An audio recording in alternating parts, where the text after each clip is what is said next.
በዛሬ ትምህርታችን የምንመለከተው እንደዚህ አይነት ዳታ ካላችሁና ከዚህ ዳታ 5 ሞስት ሪሰንት ሴል ወይ ደግሞ 10 በሉት 20 በሉት እንደ ፍላጎታችሁ እና በጣም በልክ የሆነ ዳታ ካላችሁና በመጨረሻ ላይ የተሸጡትን በሉት ቅርብ ጊዜ የገቡትን በሉት whatever it is እንዴት አድርጋችሁ በቀላሉ መንገድ ማውጣት እንደምትችሉ በዛሬ ቪዲዮ የማሳያችሁ ይሆናል።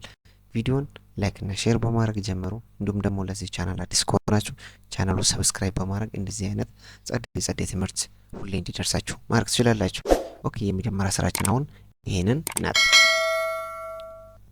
ልክ ይሄን ካጠፋን በኋላ ይሄ ነገር በቀላሉ እንዲሰራ የምትረዳን የአንድ ፋንክሽን አለች። እሷም ቴክ ፋንክሽን ትባላለች። ከዛ ቴክ ፋንክሽናችን እዚህ ጋር ደብል ክሊክ እናርግበትና የመጀመሪያ አርጉሜንቱ ምንድነው? አሪያችን ደግሞ ዳታችን በዚህ መልኩ ሴሌክት እናደርጋለን። አሁን ከA3 እስከ D14 ነው አይደለ? ትንሽ ባዶ ስፔስን ሴሌክት እናርግለትና በዚህ መልኩ ባዶ ስፔስ ሴሌክት ካደረግንለት በኋላ ምን እናደርጋለን? ኮማ ብለን እዚህ ጋር ምን እናደርጋለን?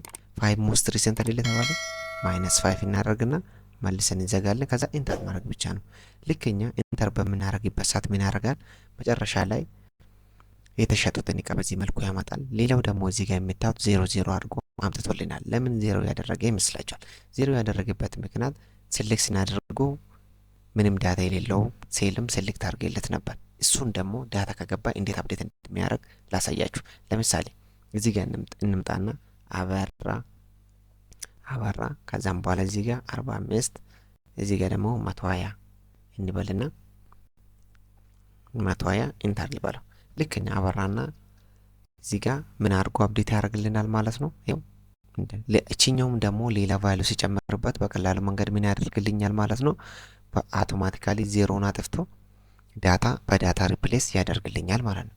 እነዚህ ነገር ደግሞ ዜሮ እንዳያወጣ የምትፈልጉ ከሆነ ደግሞ እዚህ ጋር እንምጣና ፎርሙላችን ላይ ማስተካከያ እናደርጋለን። ምን አድርገን ማስተካከያ እናደርጋለን? ዶት ኦፕሬተር ከዚህ በፊት እንጨምረዋለን። ከዛም በኋላ ኢንተር ካልን በኋላ ምን ያደርጋል? እቺ ዜሮ የምትለው ያጠፋና ቫልዩዎቹን ብቻ ወይ ደግሞ ዳታውን ብቻ በዚህ መልኩ ያወጣልናል ማለት ነው። ስለዚህ ማይክሮሶፍት ኤክሴል ውስጥ እንደዚህ አይነት ዳታ ካላችሁ ማለትም በጣም በልክ የሆነ ዳታ ካላችሁና ከዳታ መካከል የሆነ ቅርብ ጊዜ የተሸጡን በሉት የወጡትን በሉት የገቡትን በሉት whatever it is እንዴት አድርጋችሁ በቀላሉ መንገድ ዳታውን ፊልተር አድርጋችሁ በዚህ መልኩ ማውጣት እንደምትችሉ ቴክ ፋንክሽን ተጠቅማችሁ ማድረግ ትችላላችሁ። እንዲህ አድርጋችሁ በመጠቀም እንዲሁም ደግሞ ይሄ ዳታ የምትፈልጉ ከሆነ ዲስክሪፕሽን ቦክስ ላይ አስቀምጥላችኋለሁ። አውርዳችሁ ከኔ ጋር መለማመድ ትችላላችሁ። በሌላ ቪዲዮ እስክንገናኝ ድረስ ደህና ቆዩልኝ።